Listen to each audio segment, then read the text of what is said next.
Everybody, what is happening? It's Bill with Franklin Loan Center, and I mean, my topics are always coming to me from things that are actually happening in the real world for me. And man, I've been doing a bunch of alternative documentation programs, non-QM, call them whatever you want.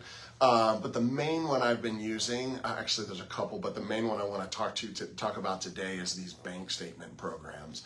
And look, here's the crazy thing: is if you have, if you're buying or refinancing, if you have a decent sized down payment or a pretty good chunk of equity for refis, man, a bank statement program. The difference, I just did one where the difference between the what a full doc rate would be and what I could get on a bank statement program was just barely over 0.5%, right?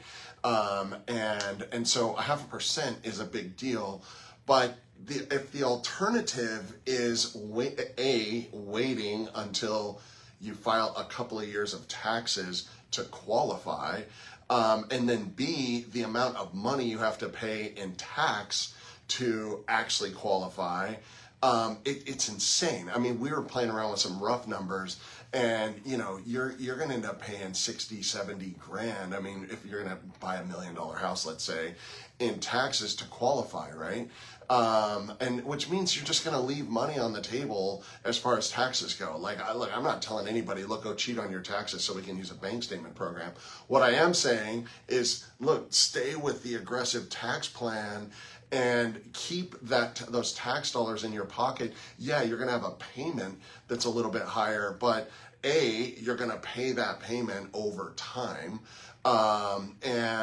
Rather than, on taxes, you're going to pay that today, right? So, and then you're going to pay it again next year. And, you go 2 years on these things to qualify for the best possible rates.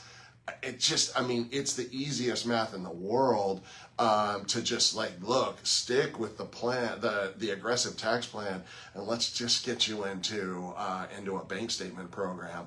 And again, everybody's circumstances are different. If you have minimal equity, not great credit, some of that stuff, that difference is going to be bigger. But for people that have solid credit and a decent down payment, I'm telling you, a bank statement program, if you are self-employed, is very likely the way to go. So I'd love to, you got someone that's self-employed, or if you're self-employed and wondering how this can work, let's sit down and run through some numbers. I can kind of show you what it looks like.